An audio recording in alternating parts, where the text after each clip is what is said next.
Hello friends, welcome to the new episode of my channel. আমি অরিত্র। এখন এই ভিডিওর মধ্যে আমরা কথা বলবো যে সাইয়ারা ট্রেলার নিয়ে এবং তার সাথে কিছু লেটেস্ট আপডেটসও আপনাদেরকে দেবো। তো সব থেকে প্রথমে সাইয়ারা ট্রেলার যদি নিয়ে কথা বলি, ট্রেলারটা কিন্তু আমার বেশ ইমপ্রেসিভ লেগেছে। ঠিক আছে, দেখুন মোহিত সুরি লাভ স্টোরি খুব ভালো হ্যান্ডেল করতে পারে। এক হচ্ছে মোহিত সুরি যখন প্রথম নিজে ডেবিউ করেছিল তখন এটা খুব ইউথফুল এনার্জি ও ইনফিউজ করেছিল। তখন বলিউডে যেরকম সিনেমা হচ্ছিল তার থেকে মিউজিক খুব ডিফারেন্ট ছিল এবং তার সাথে সিনেমাটার মধ্যে একটা ইউথ সেন্ট্রিক ভাইব ছিল আর কি। তাই সেই জন্যই মোহিত সুরি সেই সময় খুব সাকসেসফুল হয়েছিল।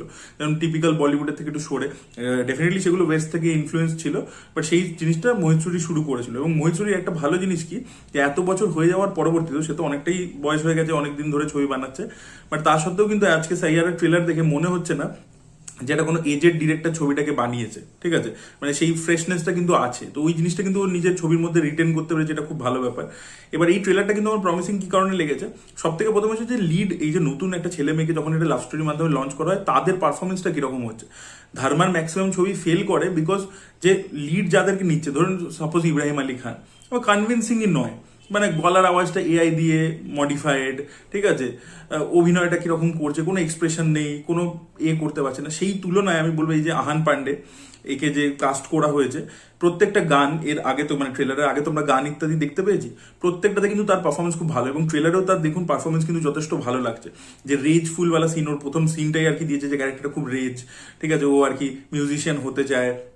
আর প্রথম যে ডায়লগটা দিচ্ছে, ওই ডায়লগটা প্রচন্ড রেলিভেন্ট আর কি আজকের দিনে, যে ট্রু আর্টিস্ট এবং সোশ্যাল মিডিয়া ইনফ্লুয়েন্সার, তার মধ্যে যে ডিফারেন্সটা, সোশ্যাল মিডিয়াতে বেশি লাইকস আছে এ আছে বলেই তাকে আর কি চান্স দিয়ে দিচ্ছে, অথচ আর্টিস্টকে চান্স দিচ্ছে না। তো সেই ডায়লগটা যখন ও বলছে, দেখুন মানে এক হচ্ছে আপনি দেখবেন এই যে ধর্মা যে নেপোকিসদের লঞ্চ করে, তারা কিন্তু ঠিক করে হিন্দি অব্দি বলতে পারে না। বা এই দেখবেন ওই যে কি ছবিটা এলো জয়া আক্তারের ছবিটা, নামও ভুলে গেছে, আর্চিস বলে, কেউ ঠিক করে হিন্দিতে কথাই বলতে পারছে না, ডায়লগ দিতে পারছে না।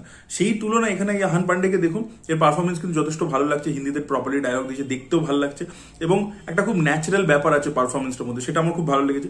Same goes for the girl also. তো সেই মেয়েটারও পারফরমেন্স খুবই ভালো। তো এদের দুজনের মধ্যে কেমিস্ট্রি ইত্যাদি কিন্তু গানের মধ্যেই আমরা দেখেছিলাম ওয়ার্ক করছে। এবং লাভ স্টোরি প্রথমবার বানাতে গেলে না, গান মিউজিক অ্যালবাম খুব ভালো হওয়ার দরকার আছে। এই যে আশিকি টু কেন হিট করেছিল, because music album was super. তো সেই তুলনায় হ্যাঁ, ডেফিনেটলি আমি বলবো যে আশিকি টু এর লেভেলের নয়, বাট তবু আপনি যদি অ্যালবামটা দেখেন, রিসেন্ট পাস্টে বলিউডের গানের যা স্ট্যান্ডার্ড হয়েছে সেই তুলনায় সাইয়ারার মিউজিক অ্যালবামও কিন্তু বেশ ভালো হয়েছে। এবং ওয়াইআরএফ যখন প্রডিউস করছে, স্কেল তো থাকবেই। তো এই যে মিউজিক কনসার্টস ইত্যাদিগুলো আমরা দেখতে পাচ্ছি, সেগুলোকে গ্র্যান্ড লেভেলে করেছে। তো সেই যে স্কেলটা কিন্তু পুরোপুরি ভিজুয়ালি ভিজিবল আর কি। তো সেই জিনিসপত্রগুলো, লুক অ্যান্ড ফিল, ছবিটার একটা ইয়াং ভাইব লুক অ্যান্ড ফিলের মধ্যে রয়েছে, সেটাও বেশ ভালো লাগছে। পারফরমেন্স তো বললাম, মিউজিক বললাম।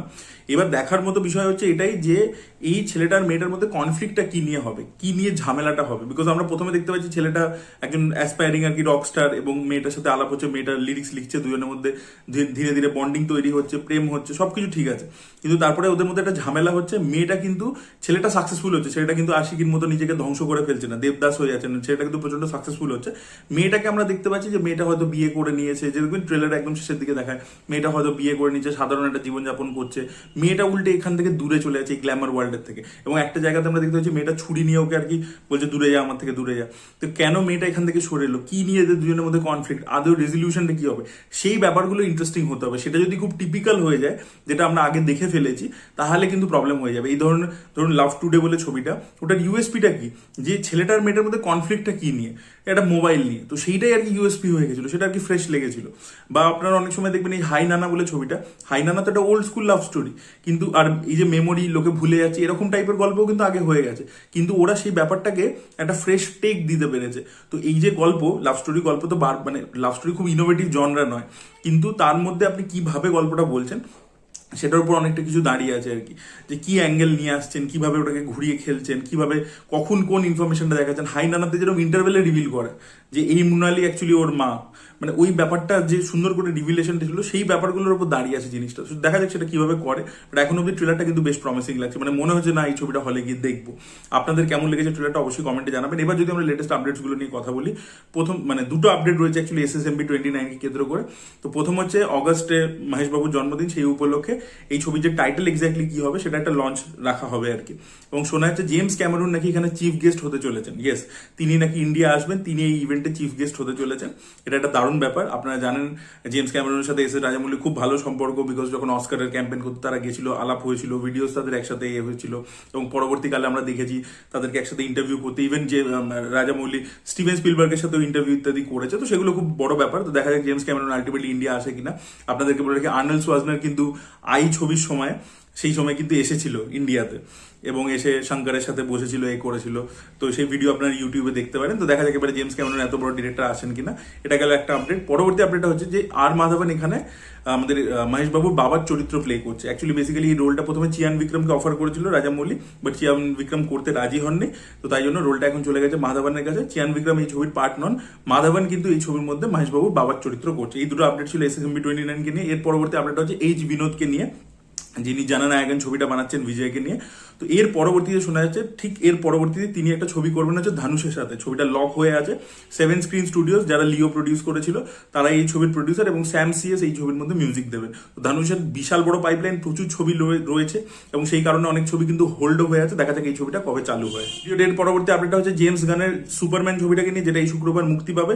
তো এই ছবির মধ্যে কিন্তু দুটো পোস্ট ক্রেডিট সিন থাকতে চলেছে। তো দেখা যাক এই পোস্ট ক্রেডিট সিনগুলোতে কি দেখায়, এবং ছবির টোনটা কমিক হয় কিনা, বিকজ জেমস গানের ছবির মধ্যে প্রচুর হিউমার থাকে। তো সেটা এই ছবির মধ্যে থাকে কিনা সেটা দেখার মতো বিষয় হবে। লাস্ট আপডেটটা হচ্ছে ওয়াট 2 কেন্দ্র করে। তো তেলেগুতে কিন্তু ছবিটা যেহেতু 80 কোটি টাকায় নাগাবংশী কিনেছেন সিতারা এন্টারটেনমেন্ট, তো তাই জন্য কিন্তু ছবিটাকে যাতে প্রথম 3 দিনে হিউজ কালেকশন করতে পারে, তাই জন্য 500 স্পেশাল শোজ রাখা হচ্ছে, যেগুলো আর্লি মর্নিং থেকে শুরু হয়ে যায়, মানে রাত্রি 4টে 5টা থেকে, ভোর 5টা থেকে যেগুলো শুরু হয়ে যায়, সেইগুলো আর কি 500টা শো কিন্তু অ্যারেঞ্জ করছে ডে 1-এ, যাতে ছবির হাইপ আর কি বাড়ে, এবং ফার্স্ট উইকেন্ডে যাতে হিউজ একটা কালেকশন হয়, সেই জিনিসটা কিন্তু সিতারা এন্টারটেনমেন্ট এনশিওর করছে। তো কুলিও কিন্তু 50 কোটি টাকায় আর কি বিক্রি হয়েছে, এটা 80 কোটি টাকায় ওয়াট 2 বিক্রি হয়েছে। দুজনের মধ্যে বিশাল ক্ল্যাশ লাগতে চলেছে। দেখা যাক আর কি কে আলটিমেটলি এই ক্ল্যাশটা তেলেগু মার্কেটে যেতে। হিন্দি মার্কেটে ডেফিনেটলি দেখুন ঋত্বিকা আছে বলে হিন্দি মার্কেটে ওয়াট 2 অনেক বেশি এগিয়ে থাকবে। তো দেখা যাক হিন্দি মার্কেটে কুলি মেকার্সরা কিভাবে রিলিজ করে ছবিটাকে, সেটাই দেখার মতো বিষয় হবে। So this by the update guys. আপনাদের কি বক্তব্য অবশ্যই কমেন্টে জানাবেন। এই ভিডিওটা ভালো লেগে থাকলে লাইক করুন, শেয়ার করুন, চ্যানেলকে সাবস্ক্রাইব করতে ভুলবেন না। Bye bye.